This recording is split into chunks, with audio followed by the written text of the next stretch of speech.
ใส่งบเท่าใดไปกัมพูเชีย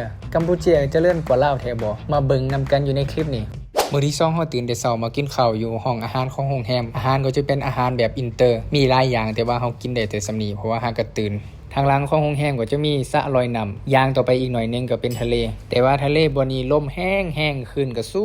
งบ่มีไผกล้าลงไปลิ้นเลยเดี๋ยวเฮาก็ออกมาทางหน้าโรงแรมเพื่อจะออกไปเลาะชมเมืองสภาพบ้านเมืองอยู่ที่ซีฮานูวิวก็จะเป็นแบบนี้มีตึกอาคารสูงถนนหนทางกว้างขวางปูยางหมดแล้วตั้งแต่มาก็ยังบ่เห็นหนทางดินจักบาทเทื่อแล้วเฮาก็ย่างมาฮอดหัน Prince Mall มากินเซเว่นเซ่นคนละถ้วยแล้วก็กลับหมดไป$35จ่าย$แต่ว่าทอนเป็นเหรียวตึกอาคารก็มีทั้งเฮ็ดแล้วแล้วก็เฮ็ดบ่แล้วเทื่ออันเฮ็ดแล้วก็มีคนอยู่เต็มเลย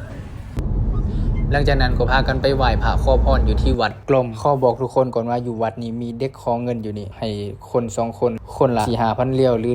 $1ก็ได้แล้วส่วนเจแม่นคอยถึงเลข400ล้านถนนหนทางบ้านเขามีฮอด6เลนแถม2ข้างทางยังมีฟุตบาทบ่กว้างๆอันนี้ก็จะเป็นตลาดของเขาเจ้าเฮามาซื้อซิมอยู่ห้านโทรศัพท์ข้างตลาดนี่ซิมแม่นเปิดได้เลยโดยบ่ต้องลงทะเบียนเบอร์ละ$6.5จ่าย$แต่ทอนเหรียญตามเคยกินจิบเป็นยังบอกแมงมุมบางตัวอ๋อตัวใหญ่ได้มีลูกแมงยังบอกเขาลองซิมเบิ่งแมงมุมใหญ่3ตัว10,000เหรียญรสชาติก็จะออกมันๆหวานๆเป็นอาหารหายากของกัมพูเชียเลยเรามีเจียวพร้อม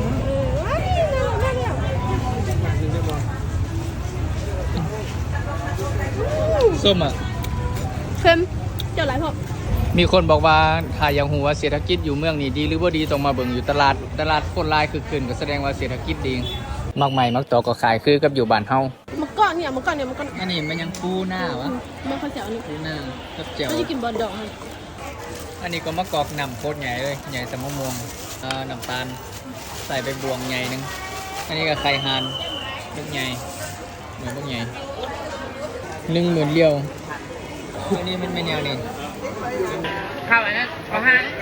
เป็นคือข้าวแห้งเลยมันถั่วดินคืออยู่บ้านเฮาเลยอันนี้นะจะเป็นข้าวต้มบ่อยข้าวต้มกล้วยหอยเต็มเลยมังใหม่อันนี้พวกหัวมาแต่ใส่แล้วก็ยังมีซีนแห้งปลาแห้งกุ้งแห้ง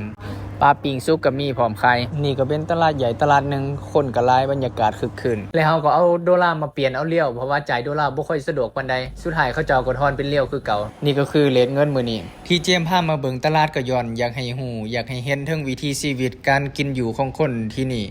เพื่อได้มาเที่ยวหรือว่าได้มาเฮ็ดเวียกอยู่นี่จะได้ปรับตัวอันนี้จะเป็นหอยหวานลองกินเบิ่งแล้วรสชาติแซ่บหวานมีขายอยู่แต่กัมพูเชียนี่แหละแล้วเฮาก็ซื้อไปกิน5,000เหรียญเซเว่นอยู่นี่ก็มีคือกันเด้อรถยังบ่จอดเทื่อรปภก็แล่นมาไขประตูให้ละตามแผนคือสิเอาของกินที่ซื้อได้ไปนั่งกินอยู่ชายหาดคักๆแต่ไปฮอดแล้วก็เขาเจ้าบ่ให้กินอยู่ชายหาดแถมยังเจอฝนมาอย่างไวแล่นจนบ่ทันจนคนเช้าก็ค่ำแล้วเฮาเลยพากันไปกินข้าวอยู่บ่อนเก่าแต่เปลี่ยนหาดเทื่อแล้วแม่นกินอยู่หาด888เทื่อนี้ลองมากินอยู่หาด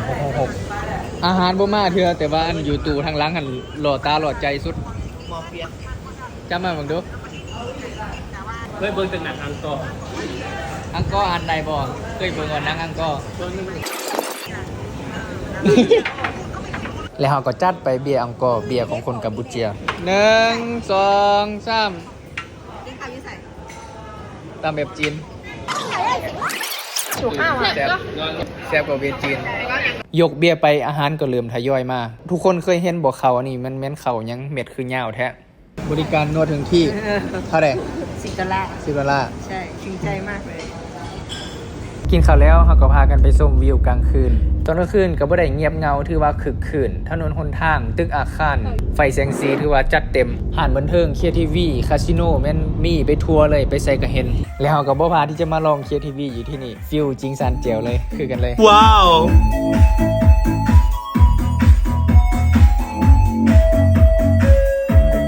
แต่ KTV นี่แพงมาก6ชั่วโมง1,000 ปลายเหรียญสำหรับค่าใช้จ่ายที่บ่ได้บอกในคลิปก่อนกับคลิปนี้ก็คืออันนี้เลยส่วนรายจ่ายรวมทั้งหมดบาทเฮาไปเที่ยวจบแล้วจะมาสรุปให้อีกบาทนึงเด้อส่วนว่าลาวกับกัมพูชาอันใดเจริญกว่ากันทุกคนก็เห็นภาพแล้วเนาะลองคอมเมนต์มาเบิ่ง